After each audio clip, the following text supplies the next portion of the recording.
Hi hello welcome back to our channel. ఈరోజు వీడియోలో chicken fry ఈజీగా సింపుల్గా ఎలా ప్రిపేర్ చేసుకోవాలో రెసిపీ చూద్దాము. నేను చెప్పిన విధంగా ఒకసారి చికెన్ ఫ్రై ఇంట్లో ట్రై చేసి చూడండి. మీకు మీ ఫ్యామిలీ మెంబర్స్కి తప్పకుండా నచ్చుతుంది. ఇంకా ఏమాత్రం ఆలస్యం చేయకుండా వీడియోలోకి అయితే వెళ్ళిపోదాం. ముందుగా మీడియం సైజు 2 ఉల్లిపాయలను తీసుకోవాలి. అదేవిధంగా 4 కరివేపాకు రెమ్మలు, 3 పచ్చిమిరపకాయలను, ఒక చిన్న కట్ట కొత్తిమీరను కూడా తీసుకోవాలి. వీటన్నిటిని చిన్న ముక్కలుగా కట్ చేసి పక్కన ఉంచుకోవాలి. అలాగే ఒక మిక్సీ జార్ తీసుకొని ఒక వెల్లుల్లిపాయను వేసుకోవాలి. 2 ఇంచుల అల్లం ముక్కని, 1 టేబుల్ స్పూన్ ధనియాలు, 6 నుంచి 7 మిరియాల వరకు వేసుకోవాలి. 4-5 లవంగాలను కూడా వేసుకోవాలి. ఇప్పుడు దీనిలోకి ఒక బిర్యానీ యాలుకను కూడా యాడ్ చేసుకోవాలి. ఈ బిర్యానీ యాలుక యాడ్ చేయడం వల్ల చాలా మంచి రుచి అరోమా వస్తుందండి. కర్రీ కూడా చాలా టేస్ట్గా ఉంటుంది. దీన్ని 1 వేసుకుంటే సరిపోతుంది. అలాగే మనం నార్మల్గా వాడుకునే యాలకను కూడా వేసుకోవాలి. బిర్యానీ యాలకులకి మామూలు యాలకులకి డిఫరెన్స్ చూడండి. దీనిలోకే 1 టేబుల్ స్పూన్ జీలకర్రను కూడా యాడ్ చేసుకొని తగినన్ని నీళ్లు పోసుకుంటూ మెత్తని పేస్ట్ లాగా గ్రైండ్ చేసుకోవాలి. ఏమాత్రం పలుకు లేకుండా బాగా మెత్తగా పేస్ట్ లాగా చేసుకోవాలి. మనం చేసే ఈ చికెన్ ఫ్రైకి ఇంగ్రీడియంట్ ఈ మసాలానే అండి. ఫ్రెష్గా అప్పటికప్పుడు మాత్రమే నూరి వేసుకోండి. నేను ఇక్కడ కేజీ స్కిన్లెస్ చికెన్ అయితే తీసుకుంటున్నాను. 2 సార్లు శుభ్రంగా కడుక్కోవాలి. దీనిలోకి 1 టేబుల్ స్పూన్ ఉప్పును, అలాగే 1/2 టేబుల్ స్పూన్ పసుపును వేసి ఈ ఉప్పు పసుపు ఈ ముక్కలకి బాగా పట్టేలాగా స్మూత్గా కలుపుకుంటూ జెంటిల్గా మసాజ్ చేసుకోవాలి. ఇప్పుడు మనం గ్రైండ్ చేసి పెట్టుకున్న మసాలాని 1 టేబుల్ స్పూన్ వేసుకొని ఈ చికెన్ మొత్తానికి పట్టుకునేలాగా ఒకసారి కలుపుకోవాలి. నేను మసాలా మొత్తం ఇక్కడ యాడ్ చేయట్లేదండి. 1 టేబుల్ స్పూన్ మాత్రమే యాడ్ చేస్తున్నాను. ఇలా మ్యారినేట్ చేసి పెట్టుకోవడం వల్ల మనకి చికెన్ చాలా సాఫ్ట్గా కుక్ అవుతుంది. చికెన్ పీసెస్ కూడా చాలా టేస్టీగా ఉంటాయి. ఇది పక్కన పెట్టుకొని కర్రీ ప్రిపరేషన్ చూద్దాము. ముందుగా స్టవ్ ఆన్ చేసుకొని బాండి పెట్టి 2 బిర్యానీ ఆకులు వేసుకోవాలి.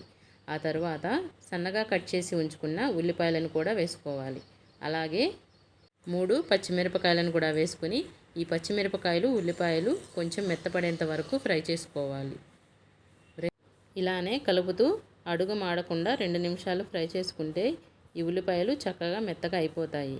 ఇప్పుడు దీనిలోకి 2 రెమ్మలు కరివేపాకును కూడా వేసుకుందాం. ఇప్పుడు ఒక 2 నిమిషాలు ఫ్రై చేసుకున్న తర్వాత మనం నూరి ఉంచుకున్న అల్లాన్ని 2 టేబుల్ స్పూన్లు వేసుకొని అల్లం వెల్లుల్లి పచ్చి వాసన పోయేంత వరకు ఫ్రై చేసుకోవాలి. ఈ మసాలాను చక్కగా లో ఫ్లేమ్లోనే 2-3 నిమిషాల పాటు ఫ్రై చేసుకుంటే సరిపోతుంది. చికెన్ ఫ్రైలోకి పచ్చిమిరపకాయలు నంచుకుని తింటే చాలా బాగుంటుందండి. ఈ తాలింపులో మగ్గిన పచ్చిమిరపకాయలు చాలా టేస్టీగా ఉంటాయి. మీకు అలా అలవాటు ఉంటే ఇంకొన్ని పచ్చిమిరపకాయలను యాడ్ చేసుకోవచ్చు. మనం మ్యారినేట్ చేసి పెట్టుకున్న చికెన్ కూడా దీనిలోకి యాడ్ చేసుకొని ఈ మసాలాలు మొత్తం చికెన్కి పట్టేలాగా ఒక 2 నిమిషాల పాటు కలుపుకోవాలి.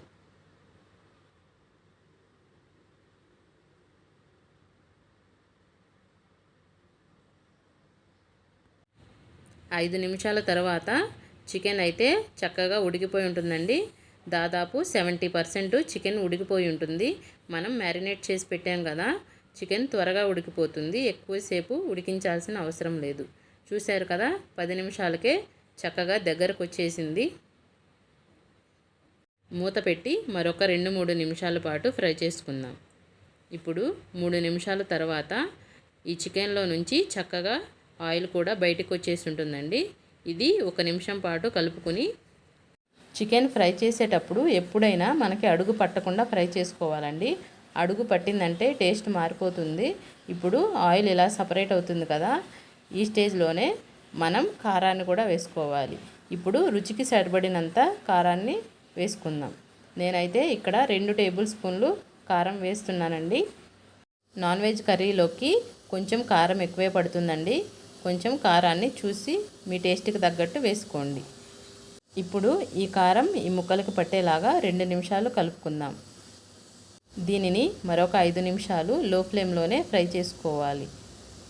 మూత పెట్టుకొని లో ఫ్లేమ్లోనే మరలా ఇంకొక 5 నిమిషాలు ఫ్రై చేసుకోండి.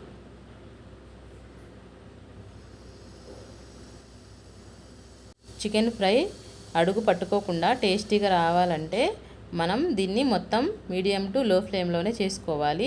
ప్రతి 5 నిమిషాలకు ఒకసారి తిప్పుకుంటే సరిపోతుంది.